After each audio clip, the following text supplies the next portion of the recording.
Hello नमस्कार साथियों, मैं गौरव आपके अपने परिवार पाठशाला विद गौरव में आप सभी का स्वागत करता हूं। तो जैसा कि मैंने आप लोगों से एक वादा किया था कि आप लोगों के लिए मैं 25 दिन लगातार आप लोगों की सीटेट की तैयारी यहाँ पे करवाने वाला हूं, ठीक है? और यहाँ पे मैंने आपको आज ही मैंने एक वीडियो सुबह अपलोड किया था जिसमें ये बताया था कि किस तरीके से आप लोगों को 25 दिन में सीटेट जो एग्ज़ाम है वो क्वालिफ़ाई करना है, ठीक है? तो जिन साथियों ने अभी तक वो वीडियो नहीं देखा है, तो आप लोग जाइएगा चैनल पे और पूरा का पूरा वीडियो आप लोग ये क्लास ओवर होने के बाद उसको ज़रूर देखिएगा।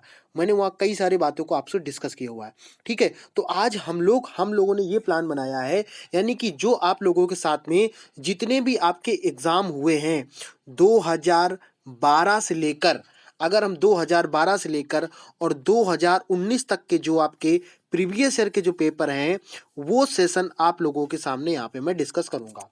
आज जो हम लोग बात करने वाले हैं, वो केवल और केवल हम लोग सीडीपी पे बात करेंगे। 30-30 क्वेश्चन पे, इसी तरीके से आपके 30 क्वेश्चन मैथ के होंगे। तो आज हम लोग जिस पे टॉपिक पे बात करने वाले, तो आज हम लोग केवल और केवल 30 क्वेश्चन सीडीपी के जो आपके ये आपके आए हुए हैं कब 2012 में जो आए हुए हैं, ये आपका जो लेवल है ये 1 टू 5 के लिए, ठीक है? आप वन देखो, साइकोलॉजी क्या होती है, चाहे वो आप इसके लिए पढ़ो 1 टू 5 के लिए, चाहे आप 6 टू 8 के लिए पढ़ो या आप टेट सीटेट के लिए, ये कॉमन होती है, ठीक है? लेकिन थोड़ी-सी सीटेट की बस थ्योरेटिकल होती है, उन चीज़ों को आप लोग परेशान मत होइएगा। चाहे आप किसी भी आप टीचर बनने के लिए कोई भी एग्ज़ाम की प्रिपरेशन कर रहे हैं, तो आप लोग इस चैनल यहाँ से आप लोग तैयारी अच्छे से कर सकते हैं, ठीक है? तो आज जो हम लोग सेशन है, हमने आपको सुबह ही एक वीडियो अपलोड किया था जिसमें मैंने बताया था कि आप लोगों को किस तरीके से चीज़ें आप लोगों को करना है। ठीक है, समझ में आ गया? तो आज हम लोग जो बात करने वाले हैं, उसमें आप लोगों को किस तरीके से चीज़ें को करना रहेगा यहाँ पे, ठीक है? तो हम लोग यहाँ पे बात करने वाले हैं, आज केवल और केवल बात करेंगे किस पे? सीडीपी पे यहाँ पे आज हम लोग बात करने वाले हैं यहाँ पे, ठीक है? समझ में आएगा? सभी साथियों को यहाँ पे समझना है, एक-एक पॉइंट को वीडियो को अंत में देखेंगे तो आप लोगों को बहुत सारी एक्स्ट्रा नॉलेज भी साथ में सीखने को मिलेंगे यहाँ पे, ठीक है? आगे बढ़ने से पहले जो भी साथी इस चैनल पे बिल्कुल ही नए हैं, सबसे पहले नंबर पे चैनल को सब्सक्राइब जरूर कर लेंगे, बेल आइकन को प्रेस कर लेंगे, क्योंकि अगर आपने सपना देखा है कि आप मुझे इस बार सीटेट पक्का पास करना है, तो आप लोगों को मेरे साथ केवल 25 दिन जुड़े रहिएगा और आप लोगों का जो सीटेट है वो जरूर क्वालिफाई हो जाएगा, ठीक है? बस आप लोग इस वीडियो को पूरा अंत तक देखिएगा। आपके मैंने क्या बताया कि आपके सीडीपी अलग होगा, आपका मैथ अलग मैं करवाऊंगा और सभी जो होगा 30-30 क्वेश्चन का आपका एक क्लास, आपकी एक रेगुलर क्लास यहाँ पे चलने वाली, जो 25 दिन आप लोगों की प्रैक्टिस कराई जाएगी। अगर आपके ये पेपर हैं 2019 12 से लेके 19 तक अगर फिनिश हो जाते हैं, तो मैं फिर आपको जो प्रैक्टिस सेट भी आप लोगों को करवाने वाला हूँ, ठीक है? तो आज ज़्यादा देर ना करते हुए आज सेशन हम लोग स्टार्ट करते हैं। एक-एक क्वेश्चन को ध्यान से सभी साथी यहाँ पे समझेंगे। तो आज जो हमारा पहला प्रश्न है, उसको सभी साथियों को यहाँ पे समझना है, यहाँ पे समझेंगे सभी साथी। यहाँ पे जो साथी यहाँ पे पहले से पढ़ चुके हैं वो साथी भी समझेंगे। देखो यहाँ पे पहला प्रश्न क्या बोल रहा है। अब थोड़ा सा हम लोग क्या करेंगे कि हम सीडीपी की यहाँ पे बात करने वाले हैं, ठीक है? तो सीडीपी में किस तरीके से सीडीपी के क्वेश्चन आप लोगों को एग्जाम में सॉल्व करना चाहिए, ये भी मैं आपको साथ साथ बताते चलूंगा। आपने देखो होता क्या है, टेट में आपको बहुत सारा पढ़ना पड़ता है, इतना सारा पढ़ना पड़ता है और फिर भी आप लोग टेट क्वालिफाई नहीं हो पाते। लेकिन मैं आप विश्वास दिला रहा हूं कि सीटेट आप कम पढ़ के भी आप 90 प्लस मार्क्स अपने ला सकते हो, ठीक है? समझेंगे जरा ध्यान से यहाँ पे कि किन किन चीजों पे हमें फोकस करना चाहिए। सबसे पहला प्रश्न हमारा यहाँ पे क्या दिया गया है कि जब बच्चा फेल होता है तो इसका तात्पर्य क्या है? कहने का मतलब क्या है कि कोई भी बच्चा जब स्कूल में फेल हो जाता है तो उससे क्या अर्थ क्या निकलता है, समझेंगे जरा ध्यान से। यहाँ पे देखो पहला ऑप्शन क्या दे रखा है यहाँ पे। अब यहाँ पे पहला, बच्चे ने उत्तरों को सही तरीके से याद नहीं किया होगा, ठीक है? दूसरा दे रखा है कि बच्चे को प्राइवेट ट्यूशन लेनी चाहिए। तीसरा ऑप्शन दे रखा, व्यवस्था फेल हुई है। चौथा ऑप्शन दे रखा, बच्चा पढ़ाई के लिए योग्य नहीं है। आप सभी साथी, जितने भी साथी लाइव क्लास को देख रहे हैं, साथ में कमेंट भी करते चलिएगा कि इसका आंसर क्या हो सकता है, ठीक है? समझ में आएगा। अब देखो यहाँ पे अगर हम इसकी बात करें, इस क्वेश्चन की अगर हम बात करें, तो आप लोगों से क्वेश्चन क्या पूछा जा रहा है। मान लो सपोज दैट अगर आप किसी स्कूल में पढ़ने के लिए गए और तो वहां पर फेल अगर आप हो रहे हो, तो उससे क्या रिजल्ट निकल के आ रहा है, आप क्या बोलोगे? अगर मान लो सपोज दैट कहीं भी आपने किसी भी इंस्टीट्यूट में, किसी भी विद्यालय में आपने एडमिशन लिया, अगर वहां पे आप फेल हो जाते हो तो बाकी लोगों को आप क्या बताओगे? बाकी लोगों को देखो, ये क्वेश्चन जो होते हैं ये अंडरस्टूड के जो होते हैं, आपको खुद अपने तरीके से सोचना पड़ेगा वहां पे। ठीक है, इतना सीटेड आसान है कि आप पता नहीं उसके पीछे क्या पढ़ते रहते हैं, क्या सारा इतना सारा पढ़ लिया आप लोगों ने, आपको एज ए टीचर बन गए हो आप उसको तरीके से सोचिए ना।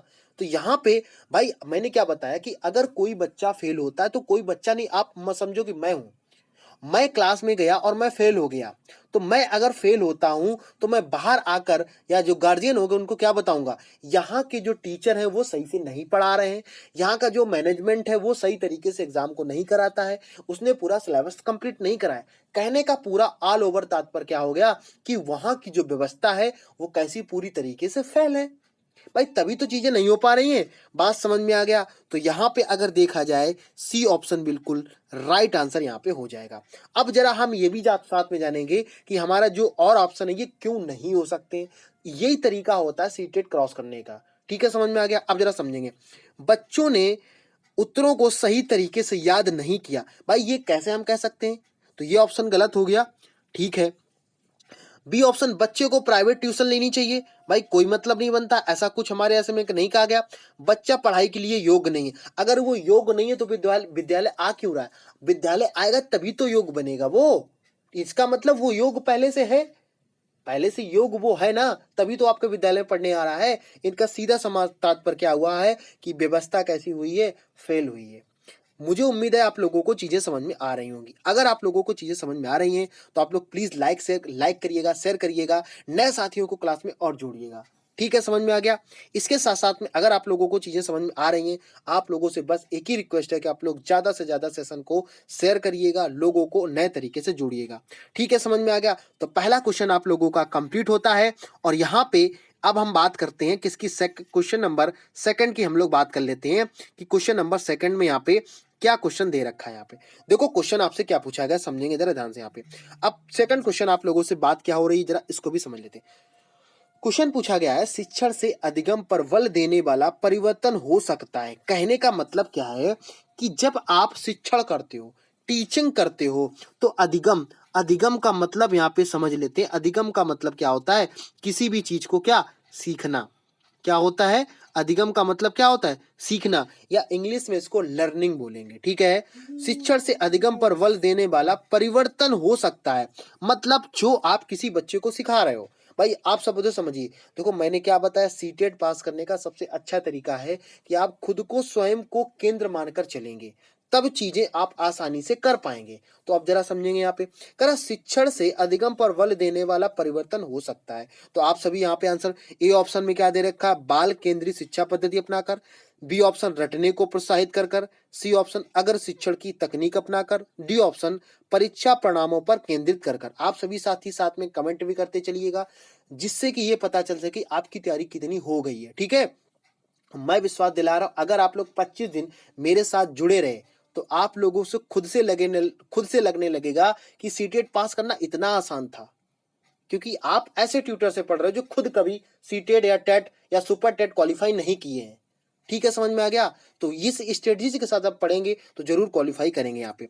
तो जरा समझेंगे यहाँ पे। अब देखो बात क्या हो रही, पहले क्वेश्चन को एक बार फिर से समझेंगे, थोड़ा सा टाइम लगेगा। मैंने क्या बताया, थोड़ा सा टाइम लगेगा, हो सकता है वीडियो लेंदी हो जाए, थोड़ा सा बड़ा बने, लेकिन आप लोगों को सीखना है तो अब ये सब आपको करना ही पड़ेगा। आप वीडियो को स्किप ना करें, अगर आपने स्किप किया तो ये मान के चलिए फिर आप लास्ट में हमसे बोलेंगे कि सर मेरा 1 नंबर से रुक गया, मेरा 2 नंबर से रुक गया और मेरा 3 नंबर से रुक गया। ठीक है, तो ये सब क्यूज अगर आने हैं तो आप ही उसको दूर कर लीजिए। वो साथी वीडियो ना देखें जो उनको लगता है अरे मैं अगली बार कर लूंगा। ठीक है, मैं विश्वास दिला रहा हूं आपको इसी बार चीजों को करना है। तो यहाँ पे देखो बात क्या हो रही है, कह रहा है कि शिक्षण से अधिगम पर बल देने वाला परिवर्तन हो सकता है, मतलब जो भी आप टीचिंग कर रहे हो और जो सिखा रहे हो, किन चीजों पे परिवर्तन हो सकता है। बात को ध्यान समझिएगा कि मतलब ऐसा क्या करें जिन पे चेंज अपना। पहला ऑप्शन बाल केंद्रित शिक्षा पद्धति अपनाकर। देखो सबसे पहला ऑप्शन है, कहीं भी हमारा रटने की बात कहीं भी नहीं कही गई है, तो पहले ऑप्शन क्या करेंगे, कट कर देंगे।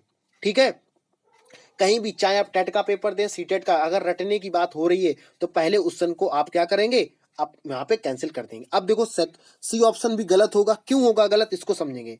अग्र शिक्षण की तकनीक अपनाकर।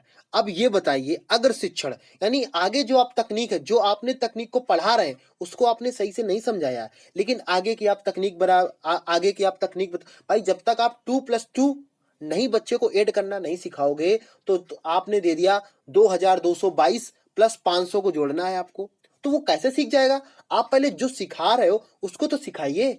समझ में आ गया? तो ये भी क्या हो गया, सी ऑप्शन बिल्कुल गलत हो गया। डी ऑप्शन भी आपका क्या हो जाएगा, गलत हो जाएगा। गलत क्यों होगा जरा इसको समझेंगे। परीक्षा परिणामों को केंद्रित होकर, मतलब कहने का मतलब क्या अधिगम आप ऐसे सीखते हो? अगर सोचो ये चीज स्कूल में डिसाइड कर दी जाए कि परीक्षा परिणाम केवल अच्छा आना चाहिए, तो ये इफेक्टिव नहीं होगा। ठीक है, तो यहां पर ए ऑप्शन सही हो जाएगा, बाल केंद्रित शिक्षा पद्धति अपनाकर। कहने का मतलब क्या है कि जो भी आपके क्लास में बच्चे पढ़ रहे हैं उनको केंद्र मानना चाहिए। कौन से बच्चे हैं जो डिसेबिलिटी हैं, यानी कि उन चीजों को वो समझ नहीं पा रहे हैं, उनको आपको एक्स्ट्रा क्लास देनी चाहिए, उनको आपको समझाना चाहिए कि बेटा आप ऐसे होमवर्क करके लाइए, आप इस तरह की चीजों को करिएगा। ठीक है, तो कहने का मतलब क्या है, बाल केंद्रित शिक्षा को पद्धति को अपनाकर आप क्या कर सकते हैं, अधिगम में जो परिवर्तन हो सकता है उसको आप कर सकते हैं। मैंने क्या बताया, मैं इसी तरीके से आपको एक्सप्लेन करके पूरी बात बताऊंगा, तो पूरा आप लोग ध्यान से समझिएगा जरूर। ठीक है, समझ में आ गया? इसका क्या ए ऑप्शन बिल्कुल राइट हो जाएगा। अब हम लोग यहाँ पे बात करेंगे ऑप्शन नंबर, यहाँ पे अगर आपसे पूछा जाए तो यहाँ पे अब यहाँ पे क्वेश्चन नंबर 3 की हम लोग बात कर लेते हैं कि क्वेश्चन नंबर 3 में क्या आपसे पूछा जाएगा। यहाँ पे क्वेश्चन नंबर 3 की जब हम बात करते हैं तो 3 क्या आपका हो जाएगा, इसको भी सभी साथी क्या करेंगे, इसको ध्यान से समझेंगे। यहाँ पे देखो क्वेश्चन आपसे किस तरीके से एग्जाम में पूछा जाएगा। यहाँ पर बात क्या हो रही है जरा उसको हम लोग समझ लेते हैं। यहाँ पर बात ये हो रही है, क्वेश्चन आपसे पूछा जा रहा है बीजों का अंकुरण संकल्पना के शिक्षण की सबसे प्रभावी पद्धति क्या हो सकती है। यानी कहने का मतलब क्या है, क्वेश्चन आपसे क्या पूछा जा रहा है, क्वेश्चन है बीजों का अंकुरण। अंकुरण का मतलब क्या होता है कि जो भी बीज होते हैं उनमें जब स्टार्टिंग का स्टेज होती है उसको अंकुरण की पद्धति, जैसे मान लो आपने चने हैं या कोई भी आप गेहूं है, वो अंकुरण जो उसमें कली निकलती है उसको अंकुरण बोला जाता है। संकल्पना शिक्षण की सबसे प्रभावी पद्धति कैसे हो सकती है, मतलब जब बच्चे को आप पढ़ा रहे हो तो यहाँ पे बच्चे को किस तरीके से चीजों को बताओगे, यहाँ पे जो सबसे प्रभावी हो। अगर यहाँ पे प्रभावी शब्द शब्द ना लिखा होता तो ऑप्शन आपका दूसरा होता। इफेक्टिव की बात करा कि मतलब बच्चा किन चीजों से ज्यादा सीख पाएगा, ज्यादा याद कर पाएगा। ठीक है, पहला ऑप्शन यहाँ पे बात हो रही है विद्यार्थियों द्वारा पौधों के बीज बोना और अंकुरण के चरणों का अवलोकन करना। बी ऑप्शन है श्याम पट पर चित्र बनाना और वर्णन करना। सी ऑप्शन है बीज की वृद्धि के चित्र दिखाना। डी ऑप्शन है विस्तृत व्याख्या करना। यहाँ पे बात समझ में आ गई। अब देखो यहाँ पे आपको किस तरीके से क्वेश्चन को सॉल्व करना है। तो बोल रहे हैं कि बीजों का जो अंकुरण है उनको आप किस तरीके से क्या कर सकते हैं, जो सबसे प्रभावी हो। तो देखो एक चीज आप लोग याद रखो, यहाँ पे टीचिंग का एक सबसे अच्छा, शिक्षण का सबसे अच्छा मेथड क्या होता है, हमेशा बताया जाता है स्टार्टिंग से कि इन चीजों को आपको प्रैक्टिकल करके देखना है। प्रैक्टिकल करके देखोगे तो आप ज्यादा सीखोगे, सीधा सा कॉन्सेप्ट यही सिखाया जाता है ना। समझ में आ गया? तो देखो सबसे पहले नंबर पे हम बी ऑप्शन को क्या करते हैं, गलत करते हैं। श्याम पट पर चित्र बनाना और वर्णन करना, अगर यहाँ पे प्रभावी ना दिया होता तो आपका बी ऑप्शन सही होता है। यहाँ पे जब तक आप अपने ऑप्शन को एलिमिनेट करना नहीं सीखेंगे सीटेट आप पास नहीं कर पाएंगे। ठीक है, समझ में आ गया? इसके बाद में समझेंगे जरा। अब बीज बीज की वृद्धि का चित्र बना दिखाना, भाई आपने चित्र बना दिया, बच्चा नहीं समझ पा रहा कैसे होगा, तो यहाँ पे सी ऑप्शन भी गलत होगा। विस्तृत व्याख्या करना, देखो विस्तृत व्याख्या तो वो समझ तो जाएगा लेकिन प्रभावी नहीं होगा उसके लिए। भाई आपने जैसे बता दिया कि ताजमहल, यहाँ पे जब तक वो ताजमहल जाएगा नहीं, देखेगा नहीं, तब तक उन चीजों को समझ में नहीं उसको आएगा। भाई वो इमेजिन तो कर लेगा कि हाँ ताजमहल कुछ होता है, ठीक है, लेकिन जब तक वो ताजमहल को देख लेगा तो उसको फिर हमेशा से चीजें याद बनी रहेंगी कि यहाँ पे क्या क्या हुआ था, वहां जब गए थे किस तरीके की चीजें थी यहाँ पे। ठीक है, समझ में आ गया? तो यहाँ पर डी ऑप्शन भी कैसा हो जाएगा, गलत हो जाएगा। ए ऑप्शन बिल्कुल राइट हो जाएगा। मतलब क्या हो जाएगा, विद्यार्थियों द्वारा पौधों के बीज बोना और उसके अंकुरण के चरणों का अवलोकन करना। अवलोकन का मतलब ऑब्जर्व करना, कि जैसे क्या हुआ, मान लो आपने चने का एक दाना था, चना का दाना था, वो आपने मिट्टी में गाड़ दिया और कुछ दिन बाद आप देख रहे हो कि उसमें कली निकल के आ रही है, वो अंकुरण हो जा रहा है। तो वो बच्चा सीखेगा कि अगर कोई भी बीज होगा, अगर हम उसको मिट्टी में डालते हैं, अगर उसको हम ये करते हैं तो उसमें अंकुरित हो जाता है। बात समझ में आएगा। फिर बच्चा क्या करेगा, वहां से फिर से सीखेगा कि अच्छा यहाँ पे किस तरीके से अंकुरण होता है वहां पे। तो वो फिर टीचर से पूछेगा, कि तब टीचर उसको बताएगा कि देखो वहां पे जब हीट होती है, हीट होने पे जब पानी मिलता है, उसको नमी मिलती है, तब वो ये चीजें आपकी क्या प्रोसेस संपन्न हो पाता है। ठीक है, समझ में आ गया। तो यहां से पूरी चीज आप लोगों को समझ में आ गई होगी। तो क्या हो जाएगा, ए ऑप्शन बिल्कुल इसका राइट आंसर यहाँ पे हो जाएगा। आगे हम लोग बात करते हैं। अब हम लोग बात करने वाले हैं किस पे, समावेशी शिक्षा के ऊपर। अब देखो समझो यहाँ पे कि समावेशी शिक्षा क्या होती है, समझेंगे जरा ध्यान से। यहाँ पे बात हो रही है समावेशी शिक्षा की। तो देखो समावेशी शिक्षा से मतलब आप लोग थोड़ा सा समझ लीजिएगा, जो साथी बिल्कुल नए हैं, जो हो सकता है कि आप 2020 के बाद में 2021 वाला जो सीटेट हो उसको दो, क्योंकि ये तो जुलाई में होने वाला था, ये 2020 का है यहाँ पे। ठीक है, समझ में आ गया। देखो समावेशी शिक्षा का मतलब होता है जहाँ पे सभी प्रकार के बच्चों को शिक्षा दी जाती है। मतलब चाहे वो सामान्य बालक हो, चाहे आप विकलांग बालक की बात हो, चाहे आप दृष्टिबाधित हो, मतलब हर तरीके की शिक्षा को देना क्या कहलाता है, समावेशी शिक्षा, जहाँ पे सभी लोग समाहित होते हैं। ठीक है, समझ में आ गया। तो यहाँ पे अगर देखा जाए, पहला ऑप्शन क्या आपसे कह रहा है, कक्षा में विविधता का उत्सव मनाती है, दाखिले संबंधी कठोर प्रक्रियाओं को बढ़ावा देती है, सी ऑप्शन तथ्यों की शिक्षा मता रोपण से संबंधित होती है, डी हाशिए पर स्थित वर्गों से शिक्षकों को सम्मिलित करने से संबंधित होती है। देखो सबसे पहले नंबर पे आप ये समझिए, समावेशी शिक्षा जो होगी वो कहीं ना कहीं कठोर किसी भी प्रक्रिया को बढ़ावा नहीं देती है। समझ में आ गया। ठीक है, तो पहला बी ऑप्शन गलत हो जाएगा। तथ्यों को शिक्षा से संबंधित करना, भाई एकदम से गलत हो गया, क्या मतलब बनता है इनके, कहीं बात ही नहीं यहाँ पे समावेश शिक्षा की हो रही है। और यहाँ पे हो रहा है हाशिए पर स्थित वर्गों से शिक्षकों को सम्मिलित करने का, संबंधित करना। यहाँ पे बात ये हो रही है कि जो अलग अलग जो टीचर होते हैं, अलग अलग वर्ग के होते हैं, इनको आपस में आप सम्मिलित कर लीजिए, तो ऐसा भी ये चीज नहीं होती है। तो डी बी ऑप्शन भी गलत हो जाएगा। यहाँ पे ऑप्शन बच रहा केवल एक, कक्षा में विविधता का उत्सव मनाती। थोड़ा सा यहाँ पे समझ लेते हैं कि इसका मतलब आखिर ये ऑप्शन क्यों सही है। देखो विविधता का मतलब क्या होता है कि अलग अलग जो लोग होते हैं उनकी बात हो रही है। तो चाहे वो विकलांग हो, चाहे दृष्टिबाधित हो और चाहे सामान्य बालक हो, जब सामान्य बालक की यहाँ पे बात हो रही है तो ये क्या करते हैं, आपस में एक दूसरे की चीजों को क्या करते हैं, बांटते हैं, एक दूसरे की चीजों को समझते हैं। समझने के साथ साथ क्या करते हैं, उनको बहुत अच्छे से समझने के साथ साथ क्या करते हैं, एक दूसरे की प्रॉब्लम को भी समझते हैं यहाँ पे। तो इसी तरीके से बोला जाए कि आपस में वो क्या करते हैं, उत्सव के रूप में यहाँ पे बनाते हैं।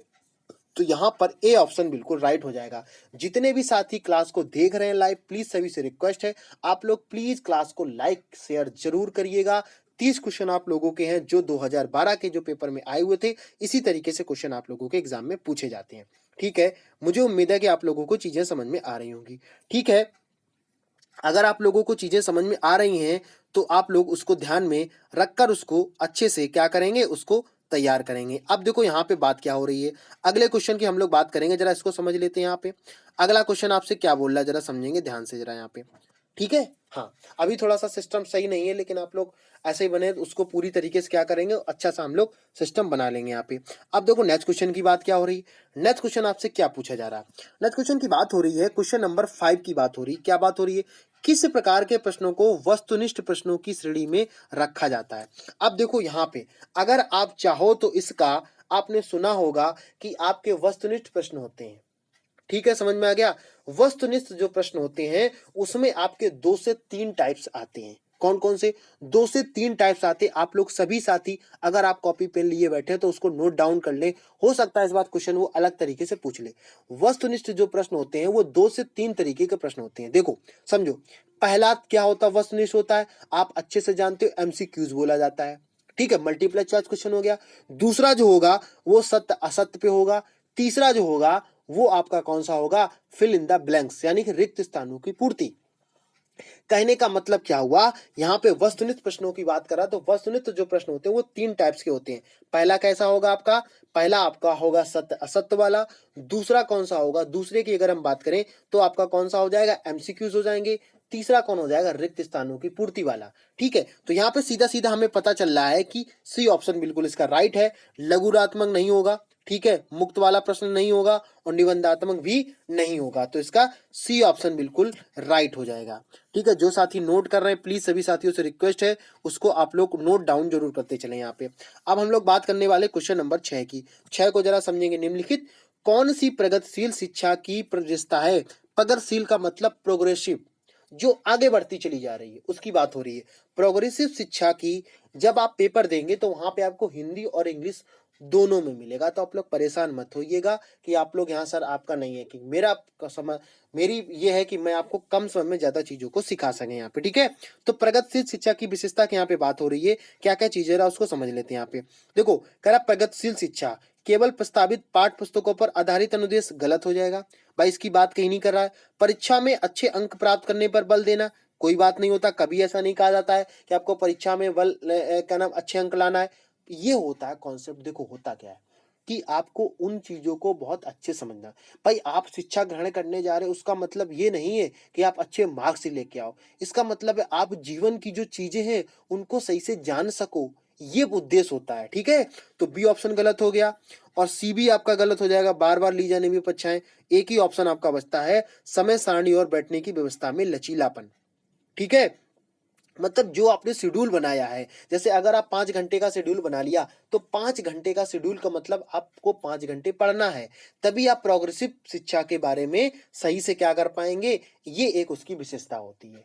ठीक है, प्रोग्रेसिव मतलब आप लगातार कंटिन्यू चीजों को करते चले जा रहे हो, सीधा सको। जैसे मान लो आज कई सारे साथी होंगे, आज पहली क्लास है तो उसको आज देखेंगे, कल हो सकता ना देखें, तीसरे दिन फिर ना देखें, ठीक है ना, लेकिन आपका साथी कोई सिलेक्ट हो जाएगा तब आपको लगेगा अरे मैंने गौरव सर की क्लास लेकी होती तो आज मेरा सीटेट भी क्वालिफाई हो जाता।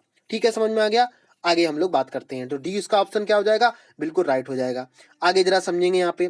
अब देखो आगे यहाँ पे बात किसकी हो रही है, जरा उसको भी साथ में समझ लेते हैं। यहाँ पे अगला क्वेश्चन की बात क्या हो रही है, अगला आपसे क्वेश्चन को बोला जा रहा है, एक शिक्षक प्रश्न पत्र बनाने के बाद यह जांच करता है कि क्या प्रश्न परीक्षण के विशिष्ट उद्देश्यों की परीक्षा ले रहे हैं, वह मुख्य रूप से प्रश्न पत्र की बारे में चिंतित है। तो आप सभी साथी यहाँ क्या करेंगे, इसका सही आंसर करके बताएंगे कि यहाँ पे किसकी वो बात कर रहा है। देखो आप समझेंगे ऐसे क्वेश्चन को कैसे करेंगे। एक शिक्षक है, प्रश्न पत्र बनाने के बाद यह जैसे मान लो आप शिक्षक हो, आप क्या कर रहे हो, आपने प्रश्न पत्र बनाया और आप ये जांच रहे हो क्या प्रश्न परीक्षण के विशिष्ट उद्देश्यों की यहाँ पे बात हो रही है, जो हमने उद्देश्य बनाए हैं उसकी परीक्षा ले रहे हैं। मुख्य रूप से प्रश्न पत्र के बारे में चिंतित और परेशान क्यों है। पहला ऑप्शन क्या है, संपूर्ण विषय वस्तु को शामिल करने पर, प्रश्नों के प्रकार के बारे में, वैश्विकता के बारे में और वैधता के बारे में। देखो समझेंगे सभी साथियों को। जैसे मान लो सपोज दैट एक आपने सुना होगा कि एक आपका तिमाही एग्जाम होता है, एक आपका छमाही एग्जाम होता है और फिर एक आपका वार्षिक एग्जाम होता है। ठीक है, समझ में आ गया। तो उसमें आपने क्या देखा, आपने यही तो आपसे बताया जाता है कि आप जब आपका हाफ ईयरली का एग्जाम होगा तो आपका आधा कोर्स का क्या वहां पे प्रश्न पत्र आपके बनने वाले हैं। भाई मान लो सपोज जैसे कोई, जैसे मान लो अगर साइंस आप पढ़ रहे हो तो साइंस में बता दिया कि आपके हाफ ईयरली एग्जाम होने हैं, तो ये बता दिया जाएगा कि आपको 5 चैप्टर क्या करने पढ़ने हैं और उन्हीं 5 चैप्टर से क्या होगा, पूरा का पूरा पेपर बन जाएगा। अब जब पूरा का पूरा पेपर बन जाएगा, कहने का मतलब क्या है कि जो कुछ 5 चैप्टर में चीजें होंगी वही आपसे पूछी जाएंगी। ठीक है, तो ये बताओ वैधता की जांच कहीं नहीं हो रही है, विश्वसनीयता की बात नहीं हो रही, प्रश्नों के प्रकार की बात नहीं हो रही है, एक ही बात हो रही है, संपूर्ण विषय वस्तु को शामिल करने के लेकर वो चिंतित होता है। ठीक है, समझ में आ गया। तो ये चीजें क्या है, आपसे इस तरीके से क्वेश्चन एग्जाम में पूछे जाते हैं, आप उनको डिटेल्स में समझिएगा। ठीक है, समझ में आ गया। तो मुझे उम्मीद है कि आप लोगों को चीजें समझ में आ रही होंगी। अगर आप लोगों को समझ में आ रही तो आप लोग प्लीज लाइक शेयर जरूर करिएगा। और डेली की डेली आपकी क्लास होगी, आज थोड़ी सी लेट क्लास है लेकिन डेली क्लास आपकी होगी, तो ये भी चीजें आप लोगों को ध्यान में रख के करना है। ठीक है, समझ में आ गया। मुझे उम्मीद है कि आप लोगों को चीजें समझ में आ रही होंगी। अब हम लोग अगला क्वेश्चन की बात करने वाले हैं कि आपका आगे क्वेश्चन कौन सा होने वाला है। ठीक है, समझेंगे सभी साथी, यहाँ पे डिटेल्स में इनको समझेंगे ताकि आप चीजों को आप लोग क्या कर पाए उनको। अब देखो क्वेश्चन आपसे कैसे पूछा जाएगा।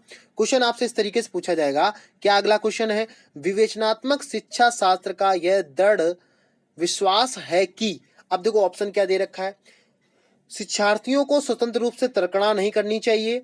अब देखो यहाँ पे शिक्षा शिस्त का दृढ़ विश्वास क्या है भाई, तर्कना नहीं करनी चाहिए। क्यों नहीं करनी चाहिए, आप जैसे मान लो अगर सपोज दैट आप सीटेट पढ़ रहे हो और जब तक आप लोगों से तर्क नहीं करोगे कि भाई ऐसा क्यों होता है, तब तक क्या आप सीख नहीं पाओगे, नहीं सीख पाओगे ना। तो पहला तो ऑप्शन गलत हो गया, तर्क नहीं की बात कर रहा, तर्क जबकि करना चाहिए, गलत हो गया। बच्चे स्कूल से बाहर क्या सीखते हैं, अप्रासंगिक है। भाई बिल्कुल सही बात है, यहाँ पे बिल्कुल गलत बात है। कैसे गलत है, देखो समझो, बच्चे स्कूल से बाहर क्या सीखते हैं, ये अप्रासंगिक है। कहने का मतलब क्या है कि वो गलत है। भाई गलत क्यों है, बच्चा अगर बाहर को मान लो सपोज दैट कोई बच्चा है छोटा और वो क्या करता है, वो क्लास से तो सीख रहा है लेकिन बाहर वो ये चीजें देख रहा है कि कैसे किन लोगों की हेल्प करनी चाहिए, या अगर कोई किस तरीके से अगर कोई क्या नाम रोड को क्रॉस कर रहा है तो उसको क्रॉस कराना चाहिए, तो सीख तो रहा देख के ना, तो अप्रासंगिक कैसे हो जाएगा ना, मतलब क्या होगा, ये भी गलत हो जाएगा। ठीक। सी ऑप्शन क्या, शिक्षार्थियों के अनुभव और प्रत्यक्ष महत्वपूर्ण होते हैं यहाँ पे। डी ऑप्शन कह रहा है एक शिक्षक को हमेशा कक्षा कक्ष के अनुदेशन का नेतृत्व करना चाहिए। भाई आप बताइए, आप विवेचनात्मक शिक्षण का यह दृढ़ विश्वास क्या है। आप सीधा सीधा ऑप्शन क्या हो जाएगा कि शिक्षार्थियों के अनुभव की बात हो रही है और प्रत्यक्ष महत्वपूर्ण होते हैं यहाँ पे। कहने का मतलब आप विवेचनात्मक कर रहे हो। मान लो सपोज मैं आपको पढ़ा रहा हूँ क्लास में, और मैं पढ़ाते पढ़ाते जब समझिए वहां पे जो बच्चे हैं वो कैसे हम उनके अनुभव को जानेंगे कि कौन सा बच्चा क्या पढ़ता है, कौन सा बच्चा किस सब्जेक्ट में दिक्कत है उसको, या कौन सी चीजें उसको क्या है उसको अच्छे से समझ में नहीं आती है। तो आपको शिक्षार्थियों का अनुभव हो जाएगा ना कि भाई कौन सा क्लास का बच्चा टॉपर है, कौन सा बच्चा, वो चीजें हैं। ठीक है। और प्रत्यक्ष महत्वपूर्ण होते हैं, मतलब डायरेक्ट आप उन चीजों को देख सकते हैं। तो विवेचनात्मक शिक्षा शास्त्र का यह सबसे कैसा है, अच्छा पॉइंट यहाँ पे हो जाएगा। तो अगर देखा जाए इसका सी ऑप्शन बिल्कुल कैसा हो जाएगा, राइट हो जाएगा यहाँ पे। ठीक है, समझ में आ गया। तो सी ऑप्शन कैसा हो जाएगा, इसका राइट हो जाएगा। आगे हम लोग बात करते हैं, और आगे जब हम लोग बात करेंगे तो कौन से क्वेश्चन की यहाँ पे बात हो रही है, अब देखो समझेंगे यहाँ पे। अब 9 क्वेश्चन की बात हो रही है, थोड़ा सा आप स्पीड से करेंगे क्योंकि मैं ये चाहता हूं कि आपको मैं 30 से 35 मिनट में आपके 30 क्वेश्चन कंप्लीट हो जाएं। ठीक है, थोड़ा सा स्पीड से चलूंगा मैं उन चीजों को थोड़ा सा कम एक्सप्लेन करूंगा ताकि आप लोग उनको इसकी पीडीएफ, हाँ पीडीएफ के लिए परेशान है तो आप लोग मेरा टेलीग्राम चैनल ज्वाइन कर लीजिएगा, पाठशाला विद गौरव। वहां से आप लोग स्पीड पीडीएफ डाउनलोड करते ही आप लोगों को वहां से प्रैक्टिस अपनी कर सकते हैं। ठीक है, समझ में आ गया। आगे बढ़ते हैं। अब देखो क्वेश्चन नंबर 9 की बात हो रही है कि विद्यालय जो है, क्वेश्चन नंबर 9 की बात क्या हो रही है जरा समझेंगे यहाँ पे। क्वेश्चन नंबर 9 क्या कह रहा है, विद्यालय आधारित आकलन मुख्य रूप से किस सिद्धांत पर आधारित होता है। समझेंगे जरा ध्यान से सभी साथी। यहाँ पे बात किसकी हो रही है कि जो भी विद्यालय होता है वो किस तरीके से, मतलब वो किन पर आधारित होता है, समझेंगे जरा ध्यान से यहाँ पे। अब देखो समझो बात क्या हो रही है, बाह्य परीक्षकों की अपेक्षा शिक्षक अपने शिक्षार्थियों को क्षमताओं को बेहतर जानते हैं। विद्यालय आधारित आंकन मुख्य रूप से किस सिद्धांत पर आधारित होता है। अब देखो समझो पहला ऑप्शन क्या कह रहा है, पहले हम क्या करेंगे एक एक चीजों को हम समझेंगे। जैसे डी ऑप्शन के पास पहुंचे, क्या आकलन बहुत किफायती मितव्ययी होना चाहिए। मितव्ययी का मतलब कम खर्च पे होना चाहिए। भाई ऐसी कई कोई कोई इसका मतलब नहीं है, तो डी ऑप्शन गलत हो जाएगा। विद्यालय बाह्य परीक्षा निकायों की अपेक्षा ज्यादा सक्षम होते हैं, बिल्कुल गलत बात है। कोई बात नहीं है भाई, आप स्कूल में बच्चों को पढ़ा रहे हैं तो आप उनको अच्छे से जानते हो ना कि कोई दूसरा जानता है। किस बच्चे को कौन सब्जेक्ट में प्रॉब्लम है आप जानते हो। ठीक है, किसी भी कीमत पर विद्यार्थियों को अच्छे ग्रेड मिलने चाहिए। ये कोई मतलब नहीं होता कि विद्यार्थी, सभी विद्यार्थियों को, हमारे जो क्लास के टीचर हैं, अब जैसे मैं तो चाहता हूं, मैं चाह रहा हूं कि सभी लोग सीटेट में पास हो जाएं, लेकिन क्या सभी लोग सीटेट में पास हो जाएंगे, नहीं हो पाएंगे ना। तो बी ऑप्शन कैसा हो जाएगा, गलत हो जाएगा। ए ऑप्शन बिल्कुल राइट हो जाएगा। बाह्य परीक्षकों की अपेक्षा शिक्षक अपने शिक्षार्थियों की क्षमताओं को बेहतर से जानते हैं। ठीक है, समझ में आ गया। तो ए ऑप्शन बिल्कुल इसका राइट आंसर यहाँ पे हो जाएगा। आगे बढ़ते हैं, देखते हैं हमारा नेक्स्ट क्वेश्चन कौन सा यहाँ पे होने वाला है। अब देखो नेक्स्ट क्वेश्चन की बात कर रहे हो, जरा उसको समझ लेते हैं। यहाँ पे नेक्स्ट क्वेश्चन आपसे क्या पूछा जा रहा है, 10 शिक्षार्थी वैयक्तिक भिन्नता प्रदर्शित करते हैं, अतः शिक्षक को क्या करना चाहिए। यहाँ पे वैयक्तिक भिन्नता की बात हो रही है, मतलब अलग अलग तरीके के जो बालक होते हैं उनकी बात यहाँ पे हो रही है। जैसे कोई विकलांग है, कोई दृष्टिबाधित है, कोई सामान्य बालक है, तो व्यक्तिगत भिन्नता था मतलब समझ गए, अलग अलग प्रकार के बालकों की यहाँ पे बात हो रही है। अब देखो समझो यहाँ पे पहला क्या दे रखा है, सीखने के विविध अनुभवों को उपलब्ध कराना चाहिए, कठोर अनुशासन सुनिश्चित करना चाहिए, परीक्षा की संख्या बढ़ा देनी चाहिए, अधिगम एक समान गति पर बल देना चाहिए। अब देखो समझो यहाँ पे, भाई आप ध्यान से सभी साथी समझेंगे यहाँ पे। देखो पहला ऑप्शन यहाँ पे बिल्कुल राइट हो जाएगा। अब जानेंगे कि बी और सी डी गलत क्यों है। देखो बात क्या हो रही, कठोर अनुशासन सुनिश्चित करना चाहिए। एनसीएफ 2005 में सीधा सीधा इसके खिलाफ बोला गया है कि कोई भी कठोर अनुशासन नहीं अपनाना बच्चे के प्रति, तो गलत हो जाएगा। परीक्षार्थियों की संख्या बढ़ा देनी जी, कोई मतलब नहीं बनता यहाँ से। डी ऑप्शन गलत इसलिए हो जाएगा, अधिगम एक समान गति पर बल देना चाहिए। क्यों, ये इसलिए हो जाता, भाई मान लो कोई दष्टबधित है, क्या उनको आप उसी टाइम पे उसी समय सिखा सकते हो? नहीं सिखा सकते हो। क्यों नहीं सिखा सकते हो? भाई जो जिसको दिखाई नहीं पड़ता है वो क्या करेगा, उनके पास जो उनके खुद के जो चीजें होती है उनसे वो सीखेगा। ठीक है, सुन तो पाएगा लेकिन वो देख नहीं पाएगा चीजों को। आप सपोज आपने पेड़ बना दिया, आपने बोर्ड पे पेड़ बना दिया, तो क्या वो पेड़ को समझ पाएगा? कभी नहीं समझ पाएगा ना। तो सीधा सा ऑप्शन क्या हो जाएगा, सीखने के विविध अनुभवों को उपलब्ध कराना चाहिए उनको। भाई हमें पता चल जाता कि हमारी क्लास के बच्चे जो हैं कौन सी क्या चीज पढ़ना चाह रहे हैं और कौन सा बच्चा किस सब्जेक्ट में अच्छा है। ठीक है, तो इसका ए ऑप्शन बिल्कुल राइट आंसर यहाँ पे हो जाएगा। आगे हम लोग बात करते हैं। आगे आपसे क्वेश्चन क्या पूछा, जरा उसको भी साथ में समझ लेते हैं यहाँ पे। अगला क्वेश्चन क्या है? अगला क्वेश्चन है कि निम्नलिखित में से कौन सा विकास का सिद्धांत है? अब विकास के सिद्धांत की यहाँ पे बात हो रही है, जरा समझ लेते हैं यहाँ पे। मतलब डेवलपमेंट की यहाँ पे बात हो रही है। सभी विकास की दर समान नहीं होती है, विकास हमेशा रेखीय होता है या निरंतर चलने वाली प्रक्रिया नहीं है, विकास की सभी प्रक्रियाएं अंतर संबंधित नहीं होती हैं। देखो डी ऑप्शन तो पहले ही गलत हो जाता। क्यों गलत हो जाता? विकास की जितनी भी प्रक्रियाएं होती हैं वो अंतर संबंधित तो होती हैं। भाई आपने देखा, क्या आपने कभी ये गौर किया कि हमारे बाल जो होते हैं कब बड़े हो गए? नहीं पता चलता ना वो। तो ये अंतर संबंधित प्रक्रिया है। आपके जो हाथों के नाखून होते हैं कब बड़े हो जाते हैं, हमें नहीं पता चल पाता ना। ठीक है, ये ऑप्शन गलत हुआ। यह निरंतर चलने वाली प्रक्रिया नहीं है, जबकि निरंतर चलती है। भाई ऐसा तो नहीं होता आज आपके बाल बढ़ गए और फिर कल आपके बाल बढ़ना बंद हो गए। ठीक है, तो डेवलपमेंट की बात हो रही ना, डेवलपमेंट। आप छोटे बच्चे थे फिर आज आप बड़े हो गए, तो डेवलपमेंट हुआ ना। ऐसा तो नहीं कि ये मतलब निरंतर चलने वाली प्रक्रिया, गलत हो गया ना ऑप्शन। इसके बाद में विकास हमेशा रेखीय होता है, ये भी गलत हो जाएगा। आपका पहला ऑप्शन सही हो जाएगा, सभी की विकास दर समान नहीं होती है। ठीक है, समझ में आ गया, ये बिल्कुल सही बात है। कोई क्या होता है, कोई जल्दी से बड़ा हो जाता है, कोई थोड़ा सा स्लो बड़ा होता है, तो सभी की जो विकास दर होती है वो समान नहीं होती है, बिल्कुल सही बात है। ठीक है, समझ में आ गया। किसी को जैसे मैं कोई क्वेश्चन सॉल्व करा रहा हूं, हो सकता है किसी को जल्दी समझ में आ जाए, किसी को देर समझ में आ जाए, तो इसी तरीके डेवलपमेंट से भी होता है। ठीक है, समझ में आ गया। मुझे उम्मीद है कि आप लोगों को चीजें समझ में आ रही होंगी। अगर आप लोगों को चीजें समझ में आ रही हैं तो आप लोग प्लीज लाइक शेयर जरूर करिएगा, जिससे कि क्या हो कि अन्य चीजों को आप लोग समझ सकते हैं। अब हम लोग आगे क्वेश्चन की बात करने वाले हैं, क्वेश्चन नंबर 12 की। ठीक है, समझेंगे जरा यहाँ पे। क्वेश्चन नंबर 12 आपसे क्या बोला है, मानव विकास के क्षेत्रों में विभाजित किया जाता है। तो आप समझोगे यहाँ पे कि मानव विकास जो है उसको कौन से क्षेत्रों में विभाजित किया जाता, समझेंगे सभी साथी ध्यान से। देखो अब इस क्वेश्चन को आप लोग सॉल्व कैसे करोगे, जरा इसको समझ लेते हैं कि इसको सॉल्व कैसे करोगे। देखो यहाँ पे बात हो रही, सबसे पहले नंबर पे अगर हम बात करते हैं तो आप ये बताइए कि सबसे पहले नंबर पे अगर मानव विकास के क्षेत्रों में आपको विभाजित करना है, जो कौन कौन से क्षेत्र हो जाएंगे। देखो सबसे पहला नंबर तो क्या हो जाएगा, संगठनात्मक विकास जरूर होगा और सामाजिक होगा। होगा कि नहीं होगा? तो देखा आपने ऑप्शन किस तरीके से बना दिए। और मनोवैज्ञानिक होना चाहिए, तो मनोवैज्ञानिक हो जाएगा, संगठनात्मक हो जाएगा, संवेगात्मक हो जाएगा और सामाजिक हो जाएगा। ठीक है, समझ में आ गया। तो सी ऑप्शन बिल्कुल इसका राइट आंसर यहाँ पे हो जाएगा। तो सी ऑप्शन के अकॉर्डिंग अगर देखा जाए, ये ऑप्शन बिल्कुल आपका राइट हो जाएगा। कौन कौन सा? मनोवैज्ञानिक हो जाएगा, संगठनात्मक, संवेदनात्मक और सामाजिक यहाँ पे हो जाएगा। ठीक है, आगे हम लोग बढ़ते, ज्यादा हम लोग डिस्कस नहीं करेंगे, क्योंकि क्या है कि आपके ज्यादा क्वेश्चन है, तो मैं चाहता हूं आपके 30 क्वेश्चन कम से कम कंप्लीट करा दिए जाए यहाँ पे।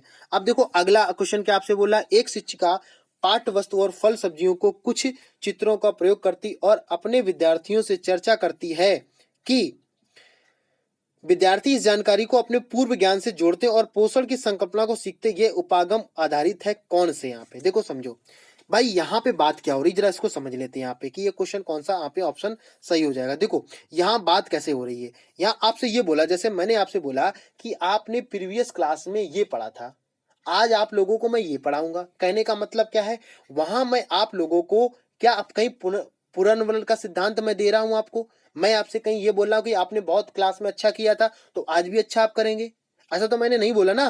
तो यानी कि बी ऑप्शन बिल्कुल गलत हो जाएगा, पुनर्वलन का सिद्धांत यहाँ पे नहीं होगा। इसके बाद में अधिगम सक्रिय अनुबंधन, ये भी आपका सीआर जो थ्योरी है ये भी गलत हो जाएगी। अधिगम का शास्त्रीय अनुबंध ये भी गलत हो जाएगा। तो यहाँ पे ज्ञान के निर्माण की बात हो रही है। भाई आपने जो पिछली क्लास में सीखा उसी को आज क्या कर रहे हो, उसको यूज कर रहे हो। कहने का मतलब क्या हुआ कि जो आपने सीखा है उसी से आज अपनी नई उसी नॉलेज को क्या कर रहे हैं, निर्माण कर रहे हो, मेकिंग कर रहे हो। तो डी ऑप्शन बिल्कुल इसका राइट आंसर यहाँ पे हो जाएगा। ठीक है, आगे हम लोग बात करने, अब देखो आगे बात किसकी हो रही जरा उसको भी समझ लेते हैं। यहाँ पे आगे क्वेश्चन आपसे क्या पूछा जाएगा कि जब बच्चे की दादी उसे उसकी माँ के गोद से लेती है तो बच्चा रोने लगता है, तो बच्चे के कारण क्या हो सकते हैं।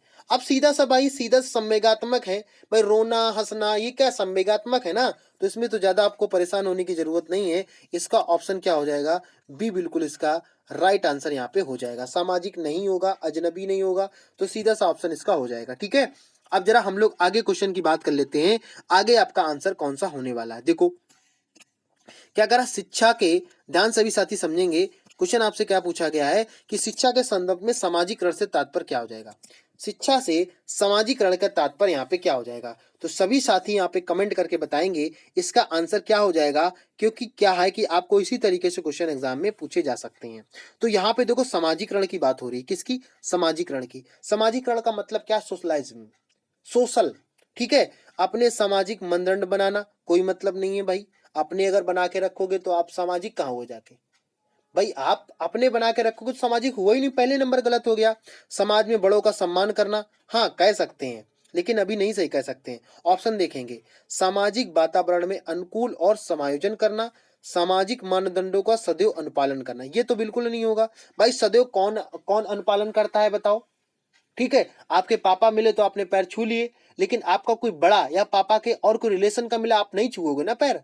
तो ये हमेशा नहीं होता है, हमेशा अनुपालन नहीं होता है, सामाजिक मानदंडों का अनुपालन नहीं करता है। क्या आप जितने लोग मिलते सभी को नमस्कार करने लगते हो, नहीं करते हो ना। हाँ, और अब समाज में बड़ों का सम्मान करना, हाँ सही है, लेकिन यहाँ पे क्या हो जाएगा, गलत हो जाएगा। क्योंकि यहाँ पे बात हो रही है, यही सबसे ऑप्शन आपका सटीक जाएगा, सामाजिक वातावरण में अनुकूल और समायोजन करना उन चीजों को। ठीक है, तो सी ऑप्शन बिल्कुल इसका राइट आंसर यहाँ पे हो जाएगा। आगे हम लोग बात करते हैं, आगे अगर बात करें तो आगे आपका ऑप्शन क्या हो जाएगा, समझेंगे जरा ध्यान से। यहाँ पे देखो क्वेश्चन आपसे क्या पूछा जा रहा है, कह रहा क्वेश्चन कह रहा है कि राज्य स्तर की एक एकल गायन प्रतियोगिता के लिए विद्यार्थियों को तैयार करते समय एक विद्यालय लड़कियों को वरीयता देता है, क्या वरीयता देता है। तो यहाँ पे बात क्या हो जाएगी, जैसे मान लो आप स्कूल गए, स्कूल में क्या होता है कि लड़कों को प्रायोरिटी नहीं दी जाती है, किसी काम के लिए हुआ, या हो सकता है कि अगर वो लड़के ने 5 क्वेश्चन बता दिए तब भी, और उसने 1 क्वेश्चन है तो उसकी मार पड़ेगी। लेकिन अगर लड़की वहीं पे है 5 में अगर उसने 2 भी बताए तो टीचर उसको क्या करता है, मार नहीं लगाता है, उसको पीटता नहीं है। तो इन चीजों के लिए क्या है, इसके बारे में ये क्या दर्शाता है, आप सीधा सा क्या बता सकते हो। यहाँ पे देखो वैश्विक की बात नहीं हो रही है, प्रगतिशील चिंतन की बात नहीं हो रही है, क्योंकि जहां पे लिंग की बात होगी तो लैंगिक पूर्वाग्रह यहाँ पे ऑप्शन आपका हो जाएगा। ठीक है, समझ में आ गया, तो डी ऑप्शन बिल्कुल इसका राइट आंसर हो जाएगा। आगे हम लोग बात करते हैं। ठीक है, अब देखो यहाँ पे बात क्या हो रही है, वाइगोस्टी बच्चों के सीखने में निम्नलिखित में से किस कारक की महत्वपूर्ण भूमिका बन लेती है। देखो जब यहाँ पे आपके वाइगोस्टी की बात होती है तो आपको सीधा सा याद रखना है, वो सामाजिक की यहाँ पे बात करते हैं, किसकी, वाइगोस्की जो है ये मैं अगर आप लोग चाहेंगे, अगर आप लोग चाहते हैं कि मैं अलग अलग वाइगोस्की हो गया, पियाजे हो गया, कोलबर हो गया, ये जितनी भी थ्योरी एक अलग क्लास में लेके आऊं तो उसका भी आप लोग कमेंट करिएगा, मैं उसको क्लास को भी लेके आऊंगा। ठीक है, समझ में आ गया, तो ये आपका क्या हो जाएगा, वाइगोस्की का राइट आंसर यहाँ पे हो जाएगा। ठीक है, यानी कि डी ऑप्शन बिल्कुल राइट हो जाएगा। आगे बढ़ते हैं, जरा आगे क्लास को हम लोग समझते हैं कि आपका आंसर क्या हो जाएगा। यहाँ पे अगला क्वेश्चन आपसे क्या पूछा जा रहा है जरा समझेंगे। आप थोड़ा सा मैं स्पीड पे कराऊंगा, फिर मैं आपको कल जब क्लास कराऊंगा तो वहां डिटेल्स में कराऊंगा। यहाँ पे अगला क्वेश्चन हो रहा है, एक शिक्षिका अपने शिक्षार्थियों की विभिन्न अधिगम शैलियों को संतुष्ट करने के लिए विविधिक कार्यों को उपयोग करती है, तो उससे कौन से किससे प्रभावित यहाँ पे हो जाएगा। अब जरूर समझेंगे। यहाँ पे करा एक शिक्षिका अपने शिक्षार्थियों को विभिन्न अधिगम शैलियों को संतुष्ट करने के लिए वैविधिक कार्यों को उपयोग करती है तो वो किससे संबंधित। देखो यहाँ पे अगर हम बात करें भाई, आप सभी को यहाँ पे विभिन्न शैलियों को संतुष्ट करने की बात हो रही है, तो संतुष्ट भाई नैतिक सिद्धांत नहीं हो सकता ना भाई। कहाँ वो बोला गया कि नैतिक में सभी को संतुष्ट कर पाओगे, ठीक है ना। हाँ, इसके साथ साथ में गार्डर के बहुबुद्धि सिद्धांत, वाइगोस्की के सामाजिक सिद्धांत और पियाजे के संगणक में, तो यहाँ पे बात किसकी हो रही है, गार्डर के बहुबुद्धि सिद्धांत की यहाँ पे बात हो रही है कि अलग अलग तरीके से अलग अलग लोगों को आपको संतुष्ट करना पड़ेगा, ठीक है। जब बुद्धि में आपको अलग से कराऊंगा तो चीजें आप लोगों को बताऊंगा। तो यहाँ पे ऑप्शन क्या हो जाएगा, यहाँ पे आपका बी आंसर हो जाएगा, ठीक है। समझ में आ गया, पूरा क्वेश्चन आप लोगों को समझ में आ गया होगा। अब देखो यहाँ पे क्वेश्चन 19 नंबर क्या बोल रहा है, जरा क्वेश्चन इधर पढ़ेंगे और ऑप्शन उसके उधर दिए हैं। एक शिक्षिका अपने आप में कभी भी प्रश्नों के उत्तर नहीं देती है, वह अपने विद्यार्थियों को उत्तर देने के लिए समूह चर्चाएं और सहयोगात्मक अधिगम अपनाने के लिए प्रोत्साहित करती है। उपागम किस सिद्धांत पे आधारित है। मान लो सपोज दैट आप टीचर बन जाते हो, और टीचर बनने के साथ साथ क्या होता है कि आप टीचर तो बन जाते हो और वहां पे बच्चों से क्या करते हो, उत्तर, उनसे बोलो कि आप उत्तर बताइए। तो ये क्या चीज, मतलब क्या वहां पे आप अप्रोच अपना रहे हो। उपागम का मतलब अप्रोच होता है। अनुदेशात्मक सामग्री के सूचित, भाई आप ऐसा कहीं नहीं बात करो। अनुदेशात्मक उचित संगठन गलत हो जाएगा ऑप्शन ये।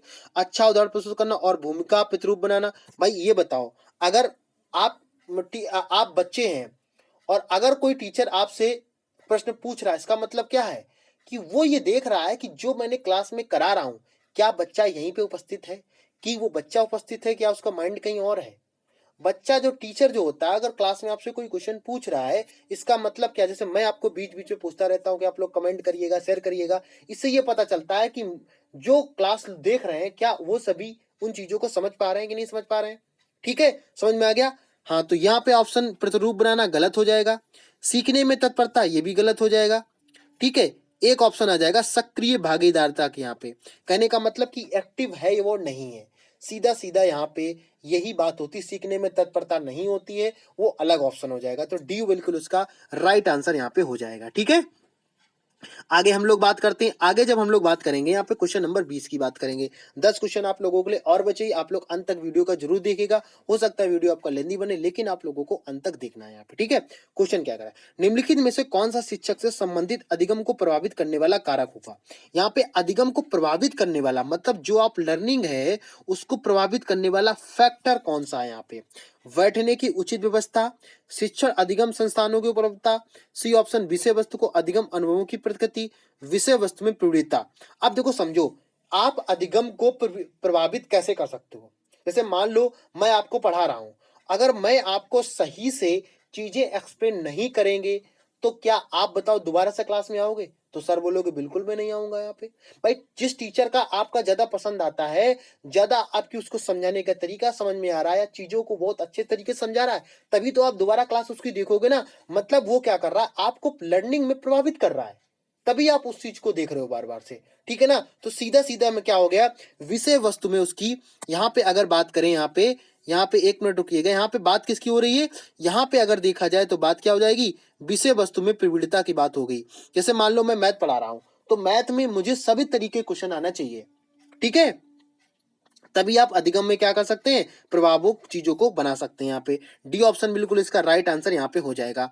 अगले क्वेश्चन की हम लोग बात करते हैं। अगला क्वेश्चन आपसे क्या है, यहाँ पे कोलबर्ग के अनुसार शिक्षक बच्चों में नैतिक मूल्यों का विकास कर सकता है। यहाँ पे समझेंगे जरा, यहाँ पे तो बच्चा जो होता है नैतिक मूल्यों का विकास कैसे कर सकता है कोलबर्ग के अनुसार, धार्मिक शिक्षा को महत्व देकर, व्यवहार के स्पष्ट नियम बनाकर, नैतिक मुद्दों पर आधारित चर्चाओं में उनमें शामिल करना। भाई सीधा सा मतलब हमने क्या बताया, प्रैक्टिकल करेगा तभी तो चीजों को सीख पाएगा।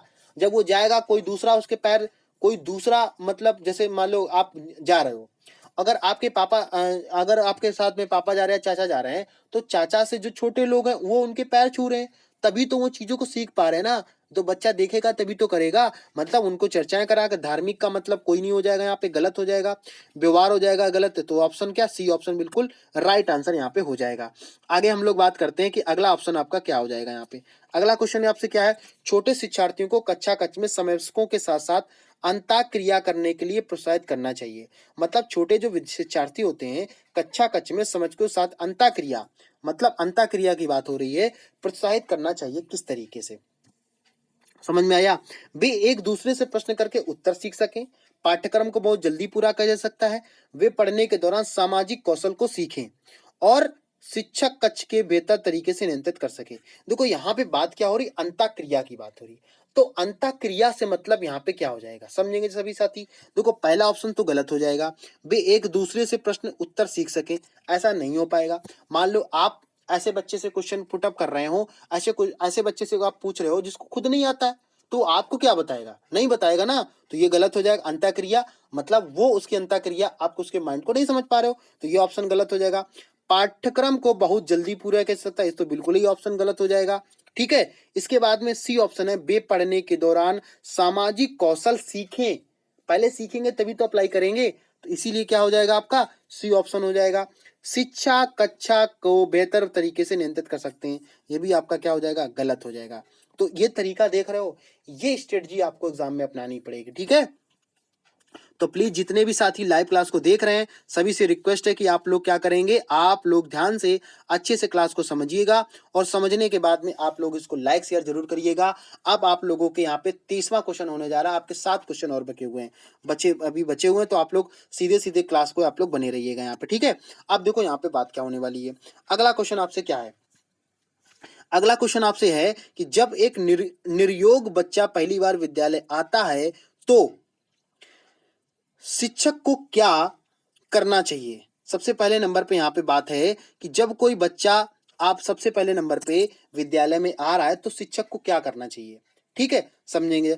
बच्चों को नियोक्ता के अनुसार उसे विशेष विद्यालय में भेजने का प्रस्ताव देना चाहिए। भाई मान लो आप मतलब ये मान लो कि आप जब क्लास में गए थे, आप जब स्टार्टिंग में, जब बचपन में आप जब पढ़ने के लिए स्कूल में गए थे, तो क्या टीचर ने ऐसा कर कुछ बोल के बोला था कि भाई ऐसा करो, इनको कोई स्पेशल विद्यालय में डलवा दो, मेरे यहाँ बच्चा पढ़ नहीं पाएगा, नहीं बोला था ना। भाई विद्यालय में सभी प्रकार के बच्चे आते हैं, लेकिन क्या ऐसा बोला था स्पेशल इनको स्कूल में लेके जाओ, ये वहां पढ़ पाएंगे, नहीं होगा ना, तो ये ऑप्शन गलत हो जाएगा। बी ऑप्शन, उसे अन्य विद्यार्थियों से अलग रखना चाहिए, बिल्कुल गलत बात हो गई यहाँ पे, ये तो बिल्कुल ही गलत हो जाएगा। अलग रखोगे तो सीख कैसे पाएगा वो, जब चीजें देखेगा नहीं, क्लास में चीजों को समझेगा नहीं, तो गलत हो जाएगा। ठीक है, सी ऑप्शन की बात हो रही है, सहकारी योजनाएं विकसित करने के लिए बच्चों को माता पिता के साथ चर्चा करनी चाहिए। कहने का मतलब यहाँ पे क्या है, सी ऑप्शन बिल्कुल राइट हो जाएगा। कहने का मतलब क्या है, साथ साथ में रहने की जो योजनाएं बनाई जाती है कि भाई देखो ऐसा है, यहाँ पे पूरा जो स्कूल है ये कैसा है, आपका सभी बच्चे प्रकार के सभी समावेशी शिक्षा यहाँ पे प्रदान की जाती है, और वहां पे बच्चे के माता पिता को साथ साथ चर्चा करनी चाहिए कि भाई इस तरीके से हम यहाँ पे चीजों को रख सकते हैं, यहाँ पे इस तरीके से करना चाहिए। ठीक है, प्रवेश परीक्षा लेनी चाहिए, तो ये भी गलत हो जाएगा। ठीक है, तो सी ऑप्शन बिल्कुल इसका राइट आंसर हो जाएगा। जो साथी इसका सी कमेंट कर रहे हैं बिल्कुल सही कर रहे हैं, साथ में आप लोग प्लीज कमेंट जरूर करते चलिएगा। ठीक है, हाँ, आगे हम लोग बात करते हैं। आज का जो हमारा 24 नंबर का क्वेश्चन है उसको जरा समझ लेते हैं। यहाँ पे 24 नंबर का बात क्या हो रही है, पियाजे के संगठनात्मक विकास के चरणों के अनुसार, यहाँ पे बात किसकी हो रही है, पियाजे के संगठनात्मक विकास के चरणों के अनुसार इंद्रिय ग्रामक संवेदी अवस्था किसके साथ यहाँ पे संबंधित है। देखो यहाँ पे बात समझ, सभी साथी समझ के चलेंगे कि यहाँ पे बात किसकी हो रही है। देखो यहाँ पे बात हो रही है संगठनात्मक विकास की। संगठनात्मक से मतलब ये होता है कि जहाँ पे ज्ञान की बातें हों। ठीक है, समझ में आ गया, जहाँ पे ज्ञान की बातें हों। देखो समझो यहाँ पे चरणों के संवेदी मतलब यहाँ पे गामक की संवेदी अवस्था किसके साथ यहाँ पे जाएगी। देखो यहाँ पे ज्ञान की बात हो रही, तो ज्ञान में आपका ज्ञान आपको किस तरीके से आएगा आप बताइए। यहाँ पे भाई आपने जैसे मान लो आपने किसी भी चीज को टॉपिक को पढ़ा, और टॉपिक को पढ़ने के बाद में अगर आपको वो चीज याद नहीं रहती है, तो क्या आप संज्ञानात्मक विकास आपका हो रहा है, तो आप बोलोगे बिल्कुल सही बात है। सही बात है कि उन चीजों को अनुकरण करना, सही बात है, अनुकरण करके ही जब चीजों को हम समझेंगे तभी तो उसको अनुकरण करेंगे। और मानसिक निरूपण करना, जैसे मान लो आप यहाँ आपने कहीं जाने का प्लान बनाया, या आप नानी के घर जा रहे हो, या आप कहीं आप जाने का प्लान बनाए, तो एक आपका मैपिंग बन जाता है कि हाँ भाई सबसे पहले नंबर पे ये पड़ेगा, फिर ये पड़ेगा, फिर यहाँ पे ये शॉप होगी, फिर वहां पे मैं शॉपिंग करूंगा, ये करूंगा, तो एक मैप बन जाता है। ठीक है ना, तो संज्ञानात्मक विकास की बात हो रही, गामक जो चीजें चल रही होती हैं, तो देखा जाए इसका ए ऑप्शन बिल्कुल राइट आंसर यहाँ पे हो जाएगा। आंसर क्या है, अनुकरण करना मतलब सीखना, स्मृति मतलब याद रखना, मानसिक निरूपण यहाँ पे आंसर हो जाएगा। ठीक है, तो ए ऑप्शन यहाँ पे बात हो जाएगी। अब मैं ऑप्शन वही उस पर डिस्कस करूंगा जो ऑप्शन सही होगा। ठीक है, हाँ, आगे हम लोग बात करते हैं क्वेश्चन नंबर 25 की अगर हम बात करें, 25 नंबर भी आप लोगों को याद रखना है, ठीक है। समझेंगे जरा सभी साथी ध्यान से। बात यहाँ पे किसकी हो रही है? बात यहाँ पे हो रही है, क्वेश्चन नंबर आपसे पूछा जा रहा है, मानव व्यक्तित्व का परिमाप क्या है? यहाँ पे मानव व्यक्तित्व का परिमाप। अब देखो, व्यक्तित्व की यहाँ पे बात हो रही, तो व्यक्तित्व का मतलब क्या होता है? पर्सनालिटी की बात होती है। किसकी बात हो रही है? पर्सनालिटी की बात हो रही है।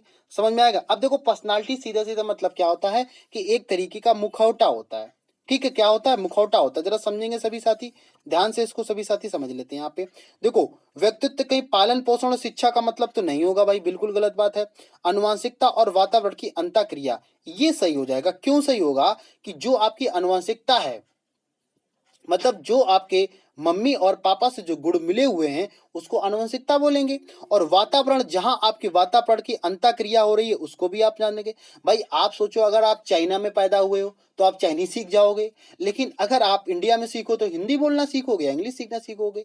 तो वो क्या होती है? ये आपके अनुवांशिक चीजें होती हैं, वातावरण की क्रियाएं होती हैं। केवल वातावरण तो बिल्कुल नहीं होगा, और डी तो बिल्कुल गलत हो जाएगा, ठीक है। समझ में आएगा? तो व्यक्तित्व का जहां पे अगर फोकस होगी, तो दोनों चीजें आप लोगों की यहाँ पे आ जाएंगी। बी ऑप्शन बिल्कुल इसका राइट आंसर यहाँ पे हो जाएगा, ठीक है। अब हम लोग यहाँ पे बात करने वाले कौन से क्वेश्चन की? 26 नंबर की।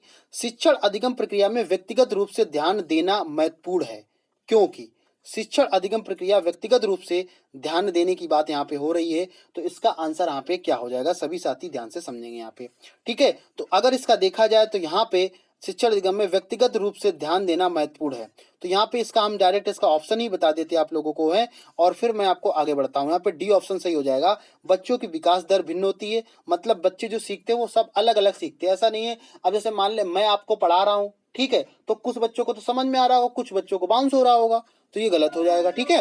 वे भिन्न भिन्न तरीकों से सीख सकते हैं, बिल्कुल सही बात है यहाँ पे। तभी यह व्यक्तिगत की बात होगी। शिक्षार्थी हमेशा समूह से बेहतर सीखते हैं, गलत होगा, सही बात गलत बात है। शिक्षक प्रशिक्षण कार्यक्रम में ऐसा ही बताएगा, बिल्कुल गलत बात है। इससे प्रत्येक विद्यार्थी शिक्षार्थी को अनुशासित करने के लिए शिक्षकों को बेहतर अवसर मिलते हैं, गलत बात है बिल्कुल, ठीक है। तो डी ऑप्शन सही हो जाएगा। बच्चों की विकास दर भिन्न होती है और वे भिन्न तरीकों से सीख सकते हैं, ठीक है।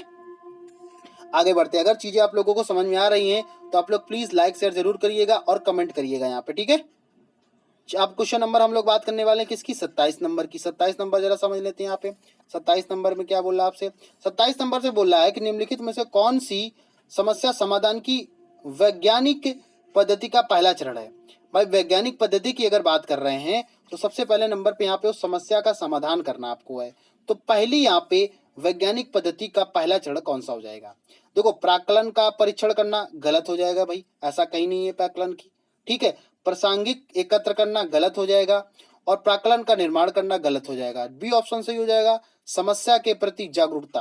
भाई आपको अगर कोई समस्या है उसके बारे में आप जानेंगे, जैसे मान लो अगर फीवर आपको आ रहा है, जब तक आपको फीवर के बारे में पता नहीं होगा, इसकी क्या क्या क्वालिटी होती है, कैसे कैसे फिगर होता है, तो उसके बाद नहीं जान पाओगे ना।